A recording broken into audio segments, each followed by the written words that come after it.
Picture this. You're surrounded by lush forests, chirping birds, and stunning snow-capped mountains.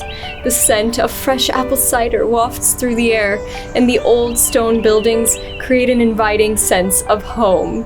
Welcome back. It's me, your friendly neighborhood college counselor, here with one of the major types of colleges, which is, drumroll please, the small liberal arts college. Very quickly, for those of you who missed it, liberal arts colleges have a very distinct college vibe. Check out our recent video on college vibes, by the way. In this episode, we will learn all about Williams College, so you can decide whether it's the right fit for you and get insider details from an alumni himself about the experience and some actionable insights that you can use in your application to even help you get in. I'm beyond excited to introduce our very special guest for the day, Ashish. Ashish, how are you doing? I'm doing wonderful. How about yourself? Amazing. Why don't you tell us a little bit about who you are, Ashish? Awesome. So I'm Ashish Solanki. I'm a Williams graduate, class of 2020. I double majored in economics and psychology, post which I worked in policy analytics, a little bit in finance, and now I'm a senior consulting manager at Athena Education. So glad to be here. Great to have you. So we all know that Williams College is a small liberal arts college. They have this reputation, especially among international students, of being slightly impractical as compared to their vocational or more pre-professional counterparts. How do you feel about the value of a liberal arts education in the 21st century? I would say that before we think about fields, I think a lot of that is because of a lack of information that could probably lead to misinformation, because in India or as an international students, we may not know what a liberal arts college really is. Fundamentally, a liberal arts degree means that they're not pre-professional in nature, so they're not highly specialized degrees like those in engineering, business management, pre-law, medicine directly, but instead they're more umbrella broad degrees such as biology, physics, or economics, or computer science for that matter. And in terms of the kind of value for education, I think a lot of times international students, because they may not know about liberal arts colleges, since a lot of the media that reaches them is more with big universities, that lack of information leads them to fear that there's not many economic opportunities or employment opportunities post liberal arts colleges, which just could not be further from the truth. Really? Liberal arts colleges are a lot about the philosophy of education and what their emphasis is. But when you talk about employment, their employment numbers and their graduate school numbers are honestly at par, or sometimes even better than those at the big universities when you consider a per capita basis. But I think before we get into the employment domain, I really want to talk more about the vibe. And with vibe, I mean the philosophy of education. And I think really want to emphasize this because I was myself slightly reserved when I first got into Williams, and I was so excited, full financial aid, this is going to change my life. And sure it did. But like, what's a liberal arts degree? And really it's about the philosophy of education. You know, the philosophy of education in a rapidly changing time is really one of teaching scholars how to think, not what to think. It's about having them have this interdisciplinary, intersectional, multifaceted, and honestly really critical lens through which they think about anything, through which they operate as individuals in this world. The kind of questions that they expect scholars to ask and to investigate are not just, am I prepared for the real world, but am I thinking on a deeper level? Am I engaging with my community at a much more nuanced level? And in that journey, am I trying to make sense of it and feel fulfilled while also making the world a more meaningful place? I think that's so interesting, Ashish, because in contrast, I went to the University of Michigan, where a lot of our classes were very technical in nature, right? Okay, you want to study cognitive science, here's this class you're going to take about your subject. But when I look back, some of the classes that stuck with me the most were my philosophy classes. I took a really interesting one on French existentialist movement, and somehow to this day, that class taught me frameworks about how to think about the world, how to solve problems, how to approach critical analysis in a way that no other more subject-specific class really did. So what I'm seeing here is that liberal arts colleges shape how you think, and prepare you for a successful career down the line? Oh, definitely. I think that's what I really learned. And it was not just about what's the right way of thinking, it's about what are the different layers at which one might think. So for example, there was a history class where we were talking about the evils of colonization. But here, while on surface level, we examined the role of, for example, the British in India and the element that they introduced the railways. So if they introduced the railways, they definitely impacted India positively. But then we provide another layer, another research, which was that the spread of diseases in India happened through the railways.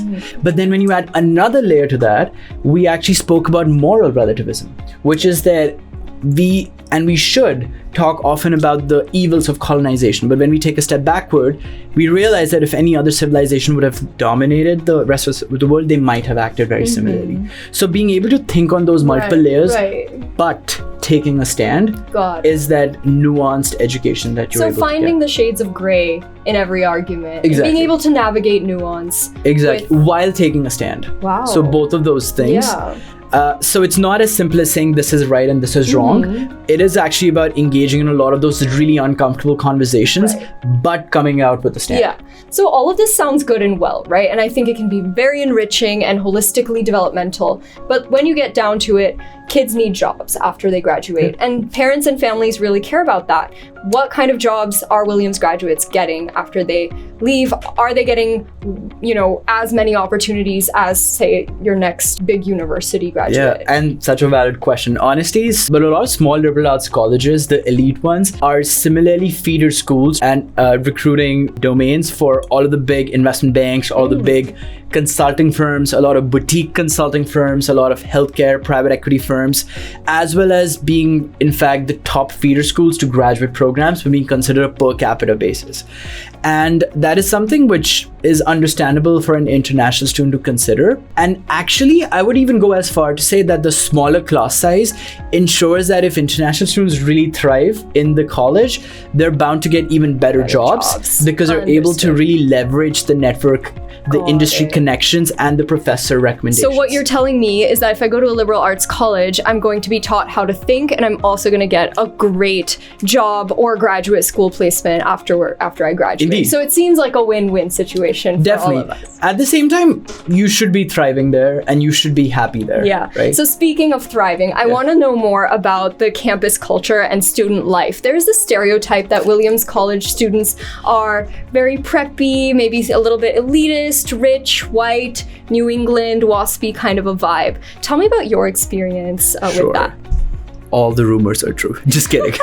Wall Street Journal did come out with a study that showed that 1 in 5 students, or actually roughly 19%, came from families that earn more than $250,000 a year, which places them in the top 1% of the US. 1 in 5 students also came from families that earn less than $20,000. So you do have that range. Yeah. And Williams, and in fact, all small liberal arts colleges do have a big athletic culture. So you have about 50% of the students participate in sports at some level. This could be recreational at the school level, the college level. This could be, inter-college. This could even be varsity level. I myself played rugby and it was an incredible time. Then you could talk about the racial makeup. It's not a white majority college. It may appear sometimes as that, but the official statistics that are released are not that. Liberal arts colleges, just because they're smaller colleges, tend to concentrate a specific type of individual. They usually have a more self-selecting pool of informed scholars who want to intentionally define their college experience. And so as a result, that subsection could look a similar way, but they're very diverse. So you mentioned self-selection, right? Yeah. And the fact that students who apply and get into Williams are of a very particular type, right? Yeah. So what type of student, does get into Williams? And what type of students is Williams looking for in their applicants? Love that question. I think because it's, the best liberal arts college in the country, and because there's such a high bar that's placed on academic value and academic depth and academic rigor, there's a lot of emphasis that's placed on how much ownership a scholar might take in their education, you know, because there's that freedom that a scholar gets. So really challenging the norms, really thinking at a deeper level, really willing to challenge the curriculum is what they're looking for from scholars. And in terms of majors, if I might talk about that, about amongst 32 courses that you'll take over 8 semesters, you need about 12 to maybe 16 in your major. So as a result, you have 16 free courses to explore. You could take anything. And that's why you actually end up having a lot of scholars end up double majoring, because it's possible, but not that everyone does. But that becomes a priority, that becomes a preference, because you have that flexibility and that freedom. Is it to true explore. that you almost triple majored? Yeah, I was a triple major until junior year in economics, psychology, and religion. Honestly, religion was my favorite major, but then my dean's like, don't do it. It may or may not be worth it. And then I did think over it, and I was like, you know, I like sleep. I can probably like get some sleep. Yeah. So yeah, I ended up. But I think that's a huge testament to the exploration that any student can do at Williams. Like, that's encouraged and even embraced as part of the academic experience. Oh, 100%. And I would still say that a lot of my religion classes were so deeply influenced by, you know, the psych classes, the social psych classes I took. So much of the understanding between the political wars that happened in the previous eras were influenced by socio-political and economic factors. So there's such an interdisciplinary lens, and that's what creates that multifaceted and that unique, nuanced perspective of things. Got it. So we've talked a lot about very serious topics about academics and pre-professional development. Now I want to get into the real insider scoop here, and let's get on with some juicier questions. Talk to us about Williams traditions. What are some of those quirky, fun facts about the college that maybe someone on the outside might not know about? The oldest building at Williams, it's called West College. It now is a dorm. I stayed there in my junior year. It has these stairs, and you're not supposed to walk down or climb the stairs, or you don't graduate on time. And and the thing is, that's one of the only ways to kind of go up West College. So anyone who resides in West College, either they just don't care about it, or they always go through up the hill where there's grass. There's always these superstitions, I feel like, that dominate, and no matter what, like, everyone abides by it. Even on the Michigan campus, there's a brass M in the middle of our quad, and if you step on that M, the rumor is that you will fail your first Blue Book exam, and nobody touches that. Did you? Like, I never stepped on it. Okay. Did you eventually? Did you eventually, just for No, funsies? I didn't. I never failed an exam.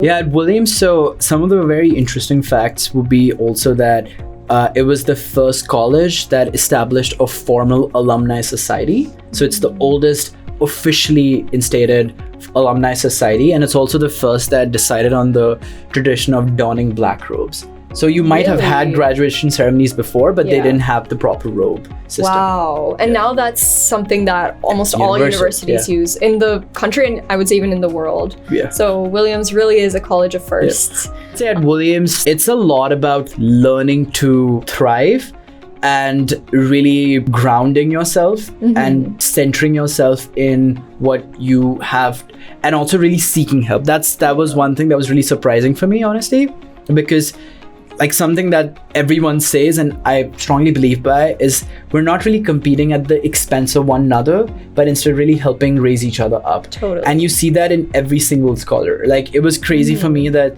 students were supporting each other so openly in a non-plagiaristic way. Understood. So spirit of camaraderie, like across classes and communities. It's like collective suffering.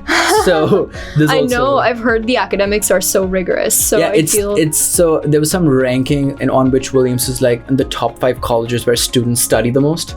Yeah. Chicago was first in that. Got it. But yeah, so that we work hard, but we also party hard, and we do sports hard. Understood. Does Williams have any rivals? Yeah, Amherst. It's an honest story.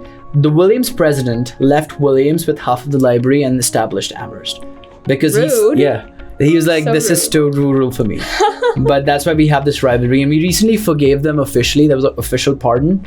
But yeah, Amherst sucks when it comes to Williams in sports or other things. They're ranked 2, so. Okay, got it. We see where your alliances lie. Oh yeah, for sure. For sure. So they also copied our colors. We're purple and gold, they're purple and white. Like, come on, at least get your own colors. be original. Seriously. Right. Yeah. So, you grew up in India, New Yeah. Delhi, correct? What was the transition like in terms of the weather or even the culture in general? It was huge. Like, I think must have been a wake-up call. It definitely was for me. So what was that like? It was huge, honestly. Like, I thought watching Friends and like Batman movies would be enough to understand what America is, but really far from it. I think, obviously with food you can imagine, but I used to think that I'll just get by, but it really takes some time to intentionally understand how the food system works, the salads, all of that. But I think more than that, it's also just the way people are. And by that, what I mean is that the hyper individualistic approach to things, and also the real emphasis on boundaries is so central to the American identity that it's really about you can stand and be who you are, right? But you have to also abide by that. So an example of that is if I was homesick and my friends are like, hey, what's up? And I'm just like not answering, or if I'm just like in my room because I'm sad, they'll leave me alone. And I'm like, no, you're supposed to be there. You're supposed to because you come from this like very community focused culture. Exactly. And the other thing would also be that maybe sometimes in India we have this self-pity focused way of backhanded lovey-dovey compliments where we might say to someone, hey, you look so weak, you look like you're really suffering, what's up? And it's seen as a way of showing concern. Right. That is considered really rude in America. Definitely. You're supposed to be like, hey, what's up? Would love to check in. Yeah. So those little You're nuances. more taken at your word, I think. Exactly. There, and we communicate very directly. Whereas in India or maybe other more deferential type cultures, like we tend to speak with a great deal of respect and almost, sandwiching everything with copious compliments and stuff. Exactly. So yeah, definitely. Takes a while to kind of get the nuance, I know. So for our students who are going from other countries to the US to study, this is important to keep in mind, to study up on American culture, what that means to adapt and integrate yourself into an entirely new country. Tell us more about the community feeling at Williams. What was that like for you? Yeah, totally. I think that's honestly a very big part of the Williams experience because it's all about undergraduates. Every single priority of the college, every single event that's organized is taking into consideration undergraduate experience. And because of that, you end up, like my class size at 500 or 550 students, you end up getting to know at least 60 to 70% of them on a first name basis because you end up taking similar classes with them, etc. There are a lot of those little things which when you look back, you may not realize at that point. When you look back, you realize how supportive those things were, such as, so I played rugby, and during Thanksgiving, international students may or may not have a place to go. But the coach, he was called Germ, like Germ, Germ, Coach Germ.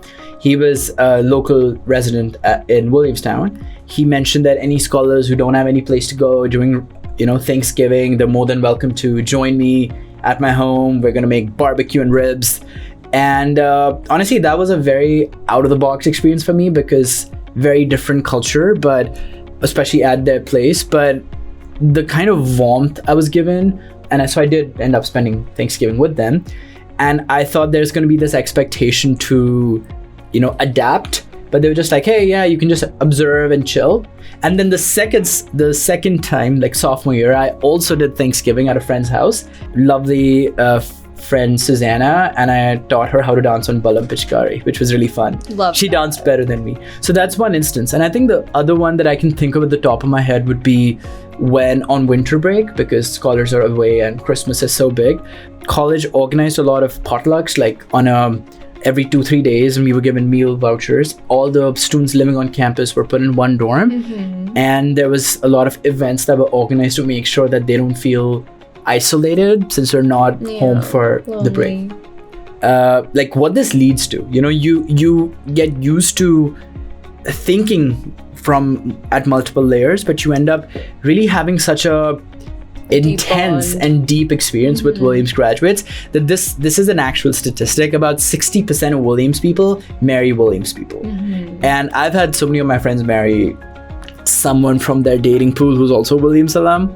And it's pretty crazy, like if you think Right. about it. Like that's wild. a big statistic. Yeah. No, that's super wild. I feel like in contrast, like my experience with Michigan was so different. Like you're practically on your own, right? And we had students, even myself included, who had to spend holidays, you know, kind of by yourself at Michigan. And we don't see that level of personalized attention to make sure Yeah. everybody's feeling taken care of. Like it's very different. So if you were on a Michigan campus on November 23rd or whenever Thanksgiving is, well, you're, you know, stuck in your dorm, like drinking soup alone. You're not, you know? Is it soup? it's soup. That brings us to a close for our session today.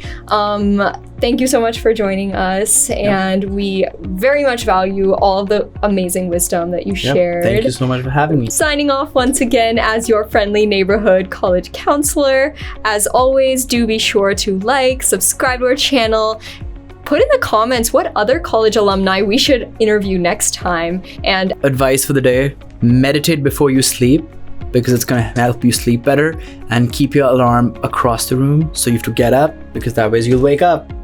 Because you snooze, you lose.